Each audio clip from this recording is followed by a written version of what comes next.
Bismillahirrahmanirrahim. Dia dalam maksiatan, dosa dan kelalaian, Allah kasih dia nikmat. Doanya dikabulkan, bisnisnya dilancarkan, karirnya dinaikkan, kasih nikmat. Enggak balik juga dia. Wallah, dari umur 20 tahun, 15 tahun dia balik sampai umur 60 tahun. Berarti Allah tunggu dia 45 tahun. Mau nggak dia sadar? Kalau dia nggak sadar-sadar juga, 40 tahun dikasih mikir, punya akal, punya pikiran, punya mata, bisa menganalisa, bisa belajar. Pengalaman hidup dialami, yang manis pernah dirasakan, yang asin pernah dirasakan, yang sempit pernah dia tahu, yang lapang pernah dia coba. Nggak berubah juga dan tidak kembali kepada Allah. Harus diberi peringatan apa lagi sampai harus kembali kepada Allah? Ini maksud ayatnya. Jangan sampai kita menjadi orang yang dibutakan hatinya.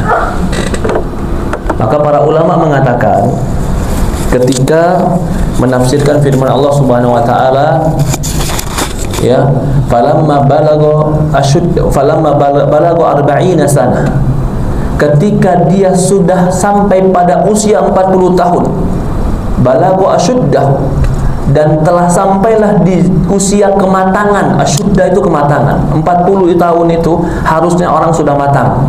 Nggak seperti anak kecil lagi, nggak seperti anak muda yang nggak mengerti kehidupan, nggak seperti orang yang galau dan orang yang bimbang dalam hidupnya. Dia udah punya tahu rule hidup dan jalan hidup, kemana arah hidupnya. 40 tahun.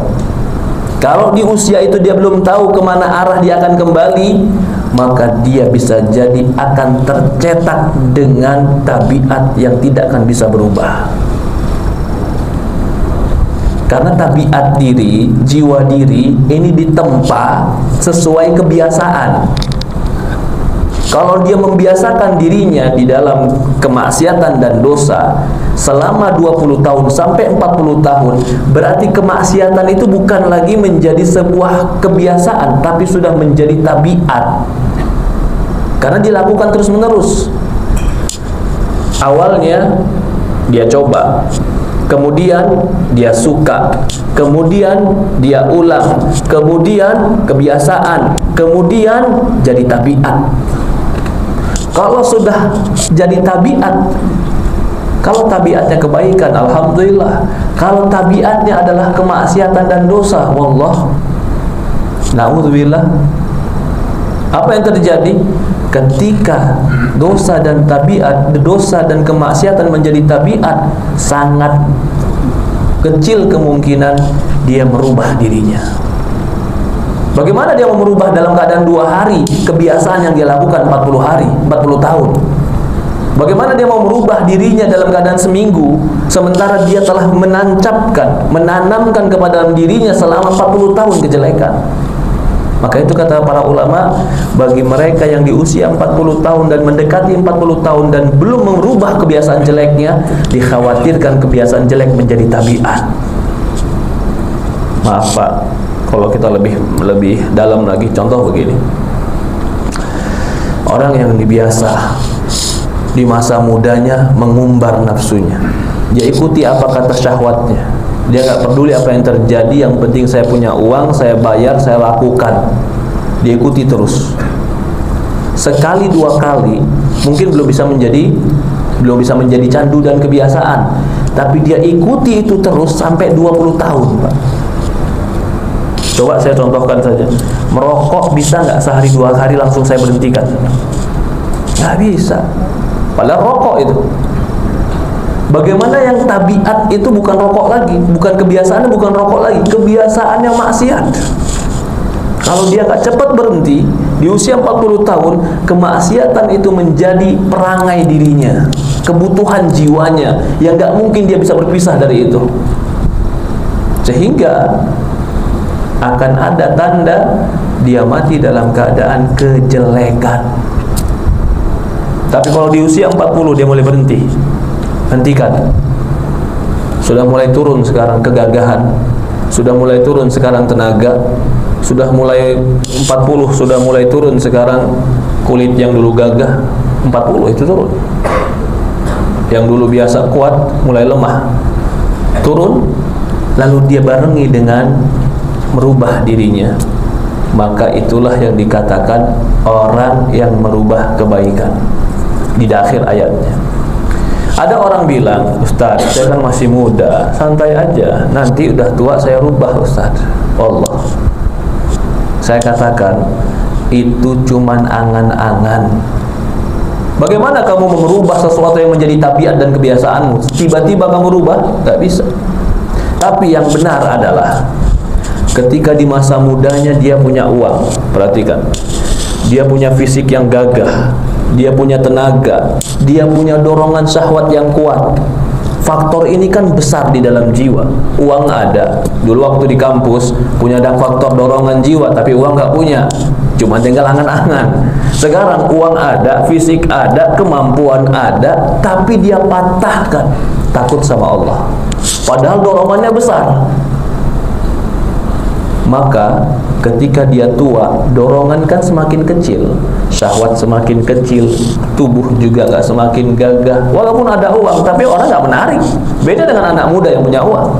Maka kalau di masa mudanya dia bisa mematahkan itu, di masa tuanya dia dengan keadaan santai bisa di atas ketaatan. Lebih mudah bagi dia mematahkan di masa tua, karena tidak sekuat lagi dorongan di masa muda, tidak segagah lagi di masa muda. Pendidikan itu di masa muda, di masa tua akan meraih buahnya. Tapi ketika di masa muda dia didik dirinya dengan kelalaian, kemaksiatan, memfoya-foyakan diri, kecuali berarti 37 awal amirukum, bukankah kami telah kasih kalian umur yang dengan umur dan waktu ini yatadzakkaru fi man yatadzakkar, orang yang mau mengingat Allah dan mengingat tujuan hidup, dia akan bisa mengambil kesimpulan untuk apa dia hidup. Waja'akumun nadhir, dan telah datang bagi kalian peringatan. Dinukilkan kenapa Rasulullah SAW di usia 40 tahun dia barulah menyendiri untuk mencari Tuhan. Usia berapa Rasulullah diangkat menjadi Nabi dan Rasul? 40. Karena di usia itu kematangan jiwa yang harusnya ada mengenal tujuan hidup. Bukan lagi buat bajibaku, bukan lagi buat saling sikut, bukan lagi buat lomba yang gak jelas finishnya apa, bukan lagi untuk ketamakan. Capek sudah hidup, badan sudah lemah, gak sekuat dulu, tinggal nikmati hidup sebenarnya. Maka umur 40 tahun Rasulullah SAW itu dia mulai khalawat, banyak berdiam diri mendekat kepada Allah. Maka dinukilkan orang-orang Madinah di zaman itu, orang-orang Mekah di zaman itu, bahkan sampai zaman sekarang, biasanya di usia 40 tahun sudah malas dengan kemaksiatan, tapi malah mencari akhirat. Di dalam riwayat dikatakan, ya, a'darallahu ila mri'in akhara ajalahu hatta balagha 60 sana. Allah tidak memberikan lagi uzur kepada orang yang dikasih hidup 60 tahun tapi dia tidak merubah dirinya. Hadis riwayat Bukhari. 60 tahun dikasih waktu untuk berubah, untuk berpikir, untuk mengerti tentang kehidupan. 60 tahun lama, tapi dia nggak berubah juga. Oke, bukan hanya akal dikasih, bukan hanya pikiran dikasih dia ilmu, dikasih dia peringatan, dikasih dia nabi, dikasih dia Quran mengingatkan dia, nggak tertampar juga, dikasih dia pengalaman hidup, dikasih dia senang, dikasih dia bahagia, dikabulkan doanya supaya dia dekat dan berterima kasih kepada Allah, nggak sadar juga, dikasih dia sakit, dikasih dia susah, dikasih dia bala sama Allah. Kalau seperti semua ini dikasih dia nggak kembali juga, a'darallahu mra'an, Allah tidak menerima uzur orang yang 60 tahun tapi masih melakukan maksiat. Kalau ada orang bertanya, Pak, ini ada kaitannya, kita hidup berapa lama? 60 tahun paling lama, taruhlah 70 tahun, taruhlah 100 tahun, oke. Tapi kalau kita maksiat kepada Allah dalam kekufuran, berapa lama kita akan dihukum oleh Allah? Berapa lama, Pak? Selama-lamanya. Kita bersalah 100 tahun, hidup kita 100 tahun. Kalau 100 tahun, kenapa hukumannya selama-lamanya? Apakah hukumannya adil? Maka para ulama mengatakan, kalau ada orang dikasih hidup 100 tahun dengan segala macam pengalaman hidupnya, dia tetap tidak berubah. Seandainya dikasih hidup selama-lamanya pun dia tidak akan pernah berubah. Maka Allah menghukum dia di atas ilmu Allah, karena Allah tahu dia tidak akan mungkin pernah berubah. Jadi hati-hati, kalau sudah mati di atas kemaksiatan, itu berarti sudah cap. Kau mati di usia ini, berarti berapapun usiamu, tidak akan kau pernah berubah. Dalilnya idza jaa nasrullahi wal fath, jika telah pertolongan Allah dan kemenangan, fasabbih bihamdi rabbika wastaghfir, bertasbihlah kepada Allah dan mohon ampunlah kepada Allah. Dari mana sisi pendalilannya bahwasannya ini Nabi yang ingin meninggal? Kata Abdullah bin Abbas, kalau kemenangan sudah ada, banyak yang ditaklukkan, tugas Nabi sudah selesai. Kalau tugas Nabi sudah selesai, berarti Nabi akan diangkat kepada Allah. Tapi yang menjadi poinnya, kalau tugas Nabi sudah selesai, berarti Nabi ingin meninggal, Allah perintahkan fasabbih bihamdi rabbika wastaghfir, bertasbihlah dan beristighfarlah. Jadi akhir hayat Rasulullah diingatkan oleh Allah supaya banyak bertasbih dan banyak beristighfar. Apa yang dimaksud tasbih di sini? Ditafsirkan dalam hadis Aisyah. Hadis Aisyah, kata Aisyah radhiyallahu anha, tidaklah Rasulullah salat setelah turun ayat idza jaa nasrullahi wal fath kecuali dia berdoa dalam salatnya, subhanaka rabbana wa bihamdika allahumma ighfirli. Subhanaka rabbana wa bihamdika allahumma ighfirli. Ternyata setelah turun ayat ini, fasabbih bihamdi rabbika wastaghfir, bertasbihlah kepada Rabbmu dan mohon ampunlah, Rasulullah salat, kalau salat baca doa ini, subhanaka rabbana wa bihamdika allahumma ighfirli. Di mana ini dibaca, Pak? Ini boleh dibaca di dalam rukuk, di dalam sujud. Doa ruku itu bukan hanya subhanaka rabbil a'la wa bihamdi, ini pun boleh dibaca. Subhanaka rabbana wa bihamdika allahumma ighfirli. Hadis Bukhari Muslim. Rasulullah banyak membaca ini ketika akhir hayatnya dan dia tahu dia ingin meninggal. Di sini pelajaran bagi kita. Kalau begitu ingin memperbaiki diri di akhir hayat, apa yang dilakukan? Banyak sholat, banyak bertasbih, banyak bertaubat. Ini saja. Salat kepada Allah itu bagian tasbih, wasabbih bi rabbika wastaghfir. Lalu banyak berzikir, subhanakallahumma wa bihamdika allahumma fir. Yang ketiga, banyak bertaubat. Apa itu taubat? Menyesali kekurangan dan kesalahan. Wastaghfir, mohon ampunlah kepada Allah. Di dalam hadis Bukhari dan Muslim, Rasulullah berdoa dalam sujudnya dan rukuknya, subhanaka allahumma rabbana wa bihamdika allahumma ighfirli. Jadi kita di akhir hayat memperbanyak, atau di usia-usia matang, perbanyaklah amal soleh. Apa yang bisa kita lakukan? Salat itu kewajiban kita di hadapan Allah dan kebutuhan diri kita. Kita ini diciptakan untuk ibadah kepada Allah. Kita enggak diciptakan untuk tinggal di dunia seterusnya, enggak. Wa ma khalaqtul jinna wal insa illa liya'budun. Sadar ini kita harus kembali kepada Allah. Sadar nih kita harus kembali kepada jalan Allah. Sadar nih hidup enggak selamanya seperti ini, enggak. Hidup itu ada tujuan. Nah, tempat hidup akhirat enggak ada gimana nanti. Dunia sekarang salah, nanti salah, bisa perbaikin. Akhirat begitu salah masuk, mau kembali lagi, qala rabbirji'uni, ya Allah balikin aku. Kalla, enggak bisa balik kata Allah. Jadi enggak ada gimana nanti akhirat, enggak bisa. Dunia, Pak, kita udah bangun bangunan yang tinggi, ternyata bangunannya salah, sekian miliar kita habis. Ya boleh gimana nanti, kita ulang dari awal. Tapi udah rugi luar biasa, tapi masih bisa kita ulang dari awal. Kerugian masih bisa tertutup. Akhirat 40 tahun jalan, 40 tahun beramal, 40 tahun hidup, masuk ke neraka. Ya Allah, balikin aku. Gak bisa. Qala rabbirji'uni la'ali amalan soleh. Dia bilang lagi, dia janjiin sama Allah nih, ya Allah, kalau kau balikan aku ke dunia, aku jadi anak soleh. Nggak boleh juga sama Allah. Dia janjiin lagi Allah, fa'asaddaq, kalau kau balikan aku ke dunia, aku sedekahin hartaku. Nggak dikasih juga sama Allah. Dia bilang lagi, ya Allah, kalau begitu, law yaftadi yawma idin bibani, ku tebus diriku, ambil nih istriku, ambil nih anakku, ambil nih semua harta yang pernah kukumpulkan dengan keringat jerih payahku, balikkan aku ke dunia. Kalla innaha lawah, kata Allah, ini neraka, nggak bisa balik lagi kamu. Ada nggak orang lebih menyesal daripada orang yang salah jalan, Pak?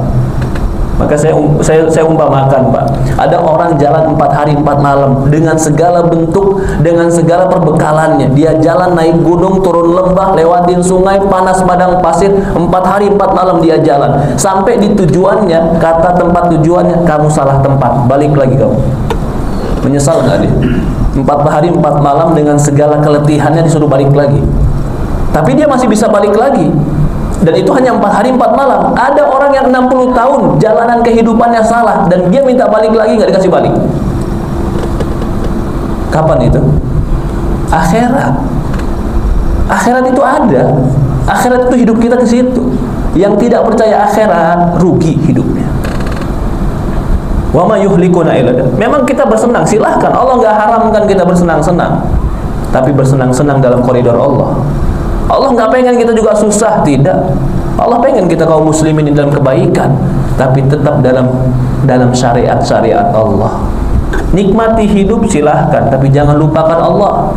Nikmati hidup silahkan, tapi ada tujuan hidup yang lebih besar, akhirat kita. Sampai kapan kita tidak berhenti dalam kemaksiatan, sementara Allah telah memberikan waktu 40 tahun, 50 tahun.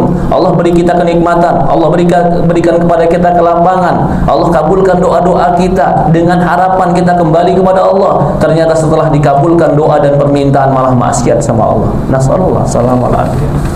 Ya Allah, naikkan gajiku, naikkan pangkatku. Kalau naikkan pangkatku, aku jadi orang baik, ya Allah.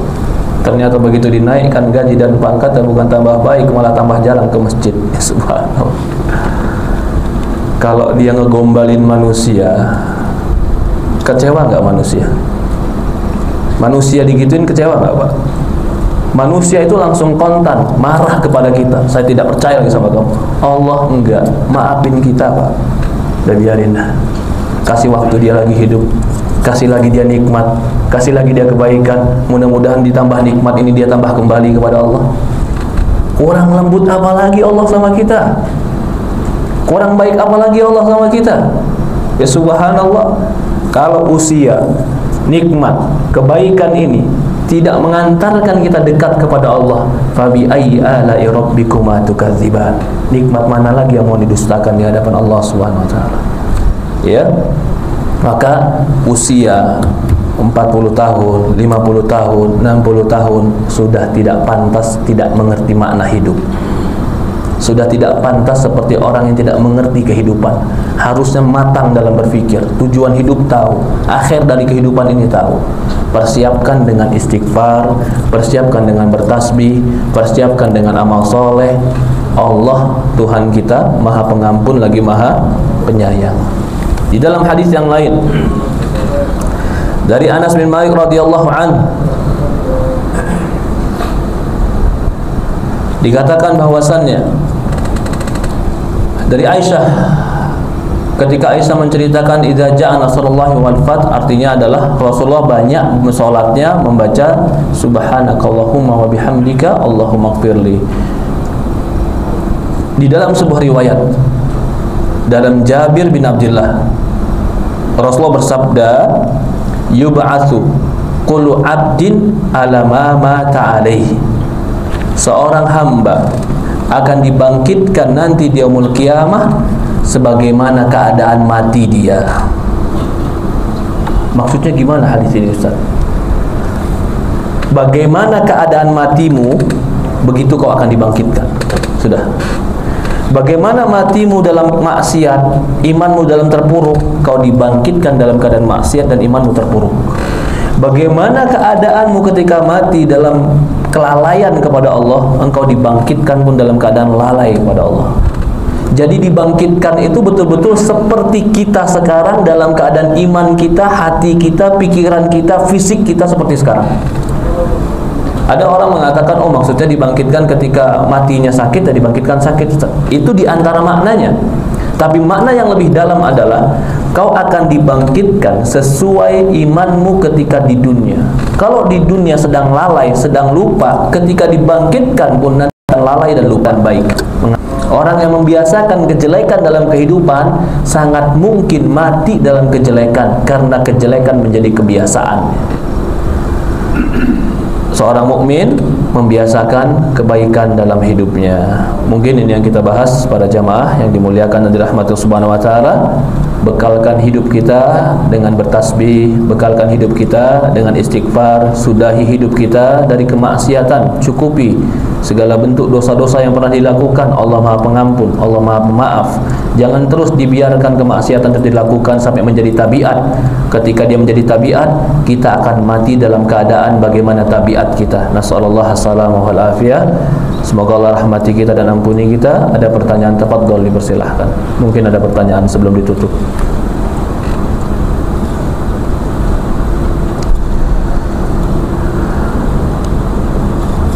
Tidak ada, kita cukupkan. Subhanakallahumma wa bihamdi, asyhadu an la ilaha illa anta, nastaghfiruka wa atubu ilaik. Assalamualaikum warahmatullahi wabarakatuh. Bismillahirrahmanirrahim.